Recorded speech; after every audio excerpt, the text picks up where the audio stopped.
La hora de Maquiavelo.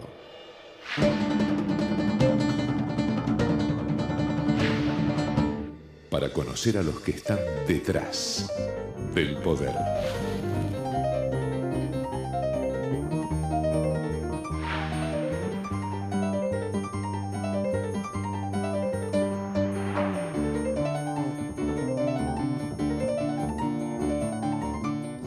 Hola, ¿qué tal? Buenas noches, bienvenido a esta nueva hora de Maquiavelo. Bueno, usted ya sabe, en este espacio único de la televisión argentina donde tratamos de mostrarle todas las semanas, todos los domingos, ese panorama de cómo hacen lo que nosotros llamamos, por supuesto de onda, los maquiavelitos, ¿no? Que logran, cambiar la opinión pública, que trabajan la imagen de políticos, de empresas, de marcas, de gobiernos.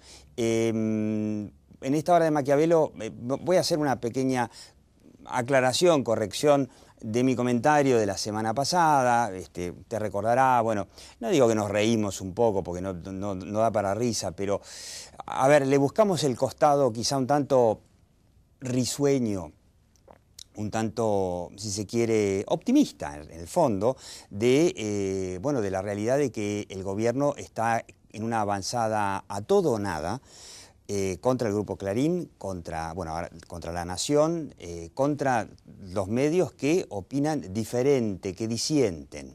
Y mencionábamos esto de que, qué gracioso, entre comillas, que el gobierno estatiza de alguna forma la venta, el uso del papel de diario, así como lo hizo Perón en los 40, en los 50, en la era de las tablets, y bueno, hacíamos la comparación de qué es lo que está pasando con los diarios en el mundo, que están dejando de salir en papel, la gente los lee en las tablets, en las notebooks, y un amigo me criticó, me dijo que era una banalización de lo que está pasando, que lo que está pasando es muy grave y que no da para joda. Obviamente que no da para joda.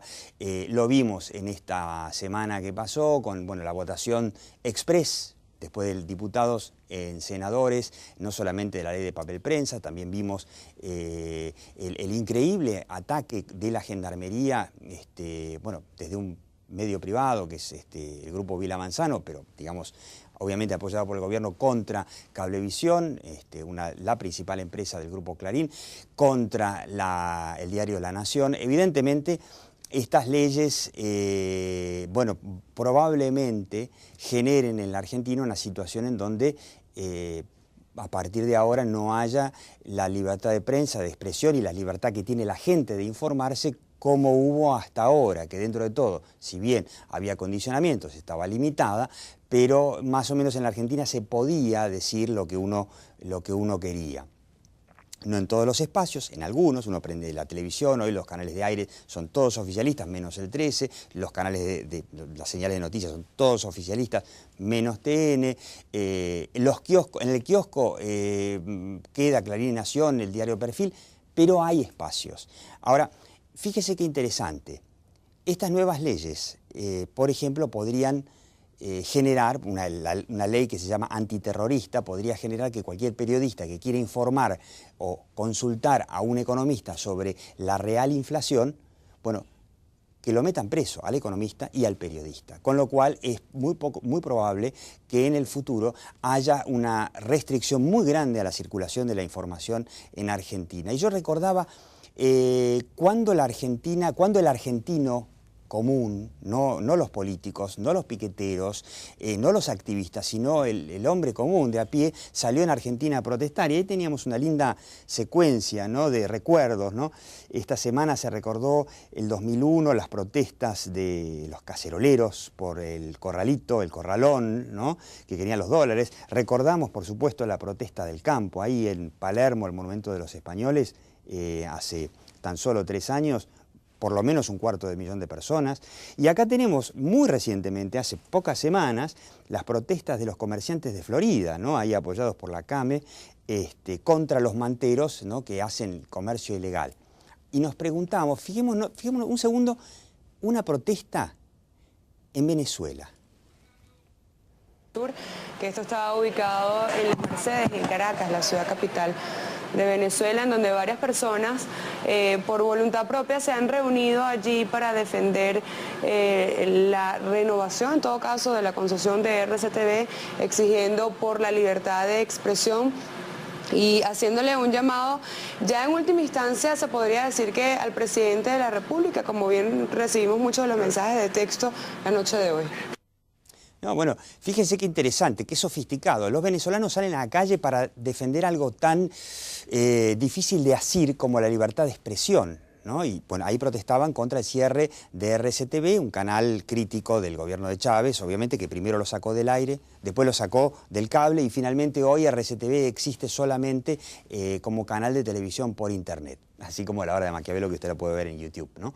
Y pensaba, ¿no? Y por eso de eso se trata, de ver por qué los argentinos solo salen a la calle cuando tocan el bolsillo, nunca para defender algo más allá. Esa es una de las preguntas. Y la otra pregunta, quédese en esta Hora de Maquiavelo, porque vamos a ver secretos para comunicarse más efectivamente. Digamos, todo lo que hay de la comunicación no verbal no alcanza con decir las cosas, sino cómo decirlas. No se vaya. La Hora de Maquiavelo.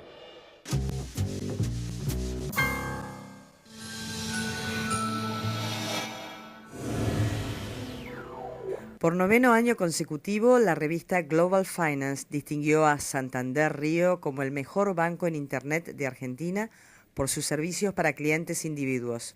Para conocer más sobre online banking de Santander Río, ingrese en www.santanderrio.com.ar.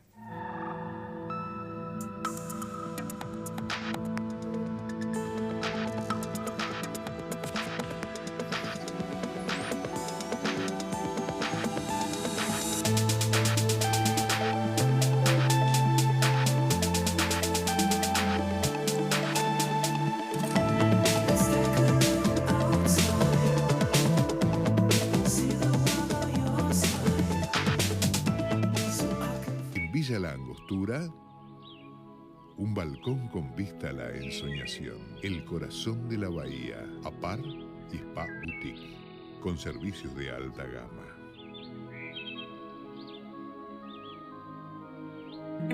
El lavado de manos sigue siendo la medida preventiva más eficaz para evitar el contagio de enfermedades. Adoptemos este acto simple y sencillo a nuestra vida. Es un consejo de AISA.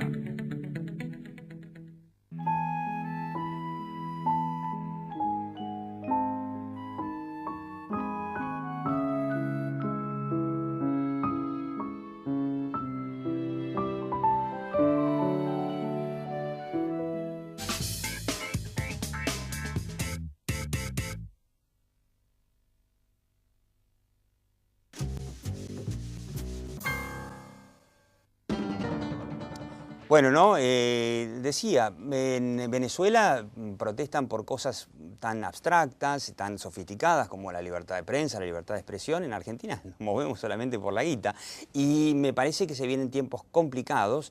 Bueno, usted ya lo conoce, estamos con Roberto Varga, el hombre periodista, consultor, y lo tenemos, la verdad que es un honor, al, digamos, diputado mandato cumplido, Fernando Iglesias, que, bueno, era diputado por la coalición cívica, la coalición cívica que se desmembró en varias partes, y yo creo que fue uno de los mejores polemistas que tuvimos en el Congreso. Una pena, la verdad que una pena que no haya sido reelecto. Iba en la boleta de la coalición cívica con Patricia Bullrich. Patricia Bullrich entró ahí, podemos decir.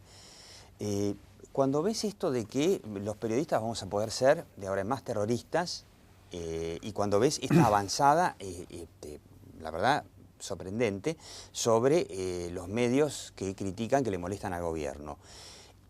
Yo veo a la oposición, a Patricia Bullrich, ex compañera de banca tuya, lo he visto a Pinedo del PRO, lo he visto a Amadeo del peronismo disidente, expresándose muy bien en contra, preocupados. Ahora, si lo comparamos con Venezuela, donde por lo menos la gente salió a la calle, más de una declaración de la oposición no se escucha, ¿no? Sí, en una cosa no estoy de acuerdo, no es sorprendente. Se veía venir, sí. Está claro quiénes son estos muchachos, está claro también qué es lo que pasa cuando la situación económica se agrava. Es decir, ellos han tenido un terreno absolutamente favorable durante muchísimo tiempo con una sola piedra en el camino, que fue la crisis del año 2008, y terminó eso en la crisis del campo y en el gran conflicto, ¿no? Y con métodos que no hace falta volver a mencionar. Y me parece que nos asomamos a un escenario muy parecido de dificultades económicas y una decisión política que también recuerda a la del segundo gobierno de Perón, ¿no? Menos para redistribuir y una política de propaganda mucho más masiva, mucho más represiva. Fue el segundo gobierno de Perón más dictatorial, digamos, que el primero. Mucho más. Y lo que vos decís es bastante interesante de pensarlo en forma histórica. La Argentina, uno de los grandes dramas que ha tenido la Argentina histórico es que nunca la sociedad argentina ha sido capaz de ver las dificultades de un gobierno y la necesidad de cambiar de ciclo y de modelo, para decirlo de alguna manera, hasta que no se pegó contra la pared. Pasó en el 74, la fórmula Perón-Perón sacó 62% de los votos. En el 75 tuvimos el Rodrigazo, al día siguiente los peronistas parecía que habían desaparecido porque nadie había votado ese gobierno.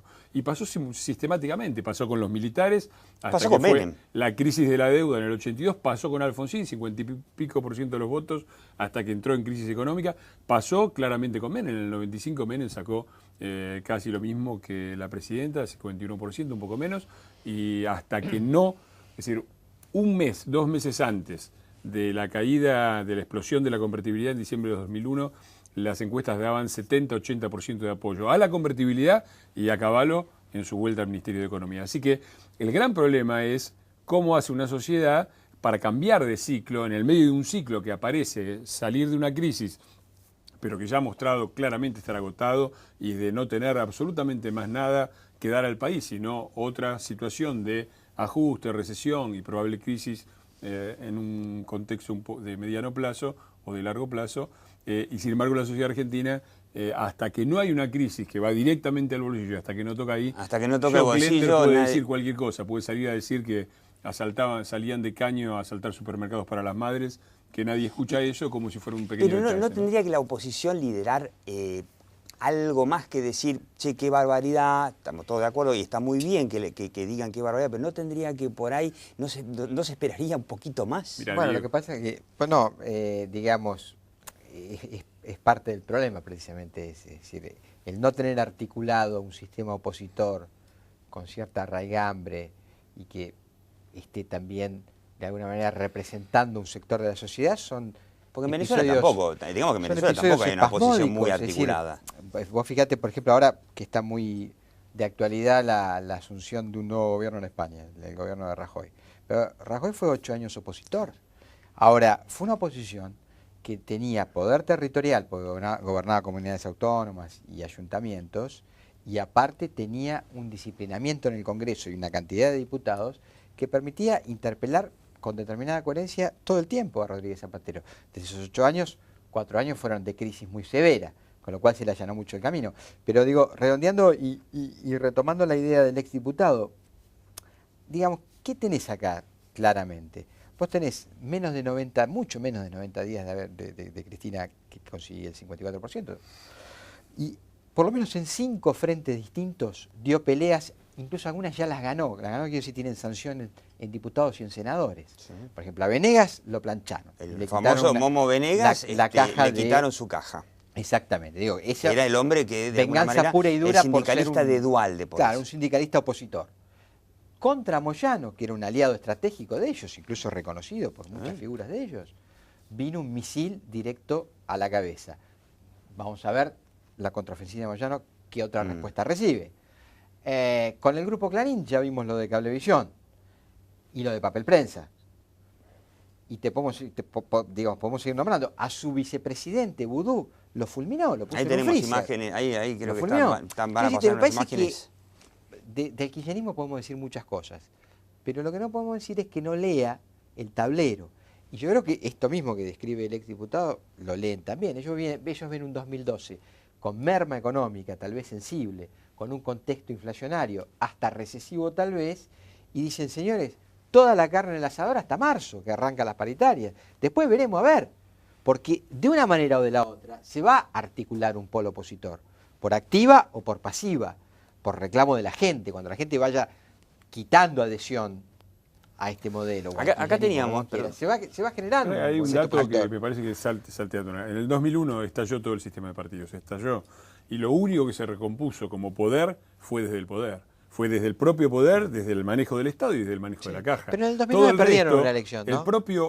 La propia configuración política del kirchnerismo o del partido oficialista está también en duda, porque está claro desde que el kirchnerismo o el cristinismo es la cúpula de un iceberg en donde hay conflicto con Moyano, conflicto con Scioli, se abre la sucesión, los gobernadores, nos olvidamos etcétera. el tema de Scioli. Lo único que ha agrupado la política en la Argentina después del 2001 ha sido la caja y la capacidad de generar conflicto y de tener el poder. Sí, todo el resto ha sido solamente fragmentación. Pero te quiero decir, en el 2007 también ella ganó claramente y sin embargo 2 años después la elección de mitad de término la pierde. Quiere decir, algo se articuló pero la diferencia, en un año. Claro, hubo una gran crisis económica. Digo, si vos vas a un escenario de crisis, probablemente se rearticule un escenario opositor. Pero vamos a, pero yo le agrego a ese escenario un elemento nuevo. Acá tenemos las imágenes, ¿no? Que tremendas de bueno, el allanamiento a Cablevisión. Es una cosa en Barracas, donde está la sede de Cablevisión, está al lado prácticamente de la central del Grupo Clarín. Ahí tenemos los empleados en la calle protestando, pero realmente imágenes muy venezolanas, ¿no? Una imagen muy venezolana. Ahora, nadie más que los empleados de Cablevisión, acá no sale nadie a la calle. Yo agrego este elemento a esas dudas que tenemos sobre la oposición. ¿Podrá articularse alguna oposición si realmente, digamos, de aquí a marzo finalmente se desguaza Cablevisión? Este programa que está en Metro, que es un canal del Grupo Clarín, hay que aclararlo, probablemente no esté más, probablemente no esté más TN, o esté fragmentado en algunos lugares y en otros no. O sea, con los medios, ¿no? Con los medios controlados, limitados, con Clarín y Nación con mucho menos papel, en fin. Planteo un escenario ideal para Cristina. O sea, prácticamente no vuela una mosca en Argentina que no sea en las redes sociales, obviamente. Bueno, no, está bien, pero no es menor, ¿eh? Es decir, vos hoy tenés un nuevo escenario mediático. Es decir, la aparición del fenómeno tecnológico a favor de los medios de comunicación, Internet y todo lo que eso deriva, no es menor. Vos fíjate lo que la primavera árabe, de alguna manera, más control que había en esos países, más dictadura. Y sin embargo no pudieron parar una protesta popular muy potente que se terminó cargando una media docena de gobiernos. Entonces cuidado con eso. Yo creo que vos podés censurar, maniatar y dale, hasta que lamentablemente le tocas el bolsillo a la gente. Cuando se lo tocas mucho, empiezan a aparecer las reacciones. Por eso digo, vamos a ver en marzo, cuando vengan las nuevas tarifas, comiencen las clases, la gente tenga que comprar los guardapolvos. Vamos a ver qué pasa. Yo recuerdo en Venezuela, ¿no?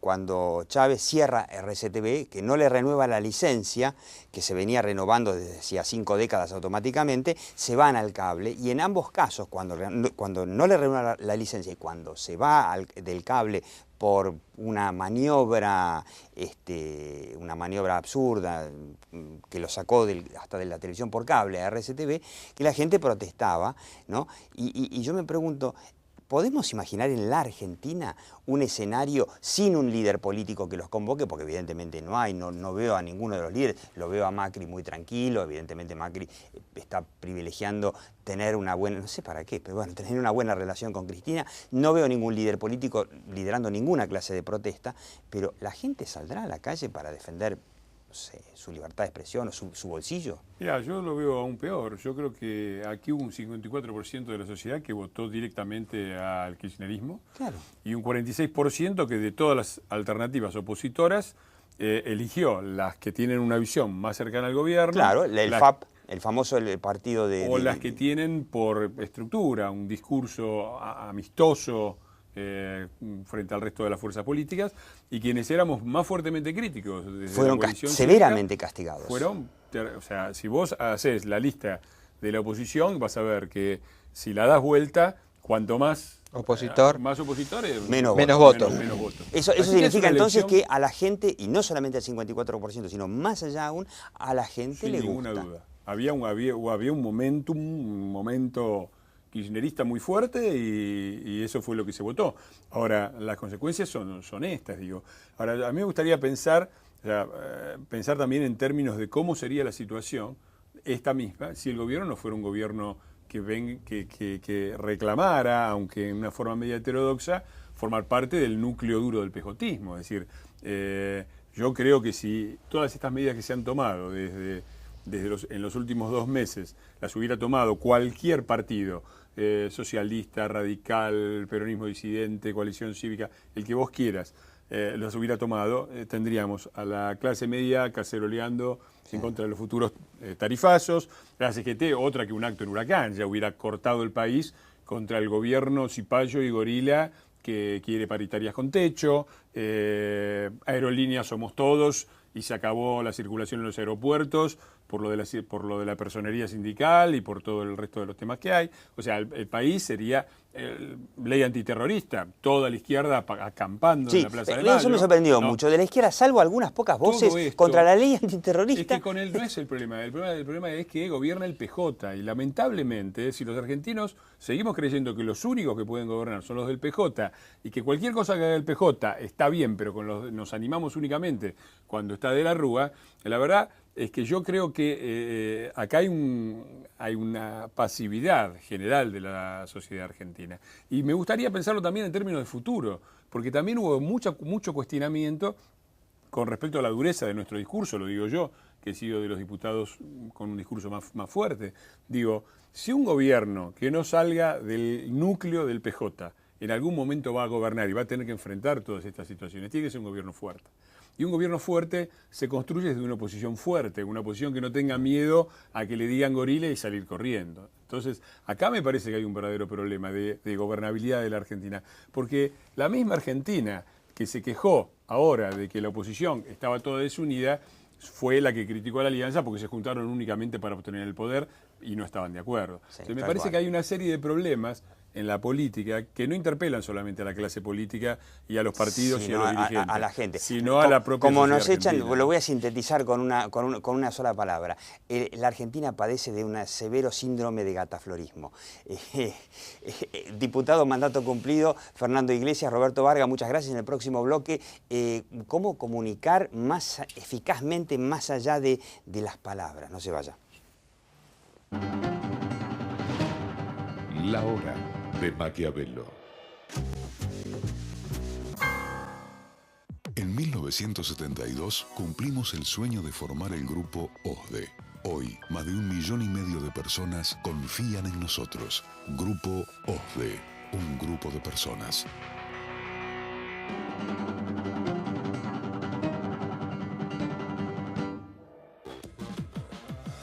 Llegó el momento de llamar a la mejor nafta de YPF por lo que es.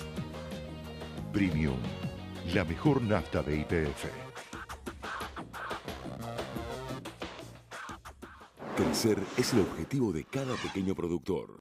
El nuestro, darle la genética, la tecnología y el apoyo financiero para crecer. Midera.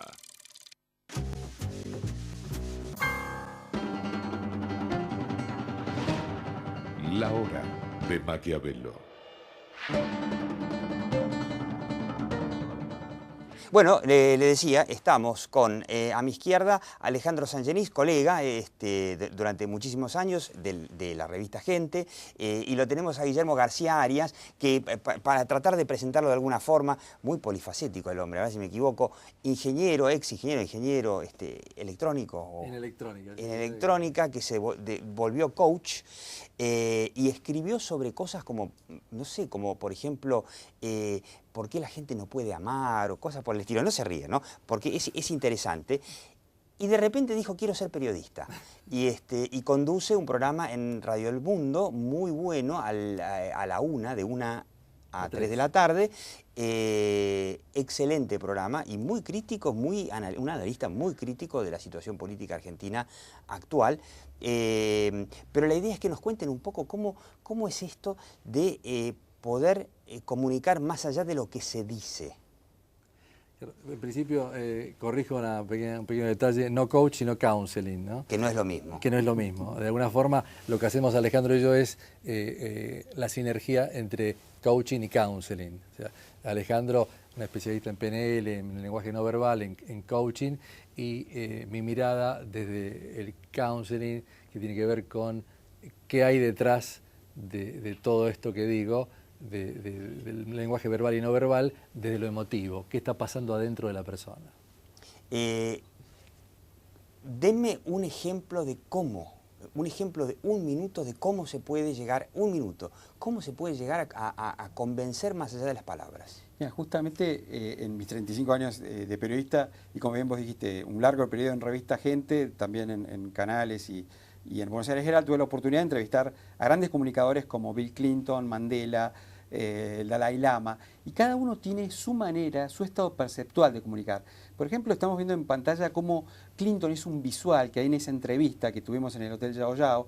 Él avanza con su mano bien al estilo norteamericano, con su seguridad y volviendo al eje principal, que es cuando, por ejemplo, él se enfrenta a otros líderes como el chino, como Xi Jinping o soviéticos como Putin. Cambia totalmente su estructura y en lugar de avanzar se retrotrae para respetar a lo que es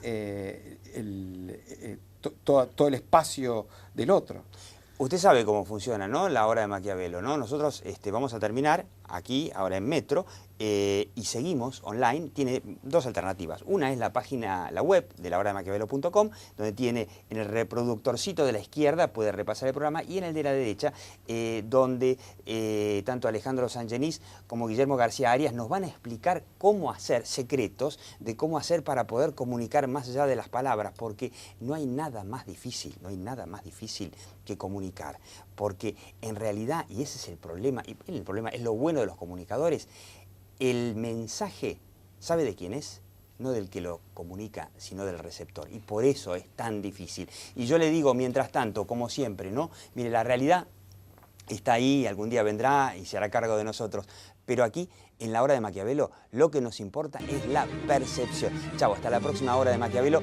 Usted sabe, los domingos a las 22, aquí por Metro, y después sigue online con esta clase magistral de cómo comunicar más allá de las palabras. Chau.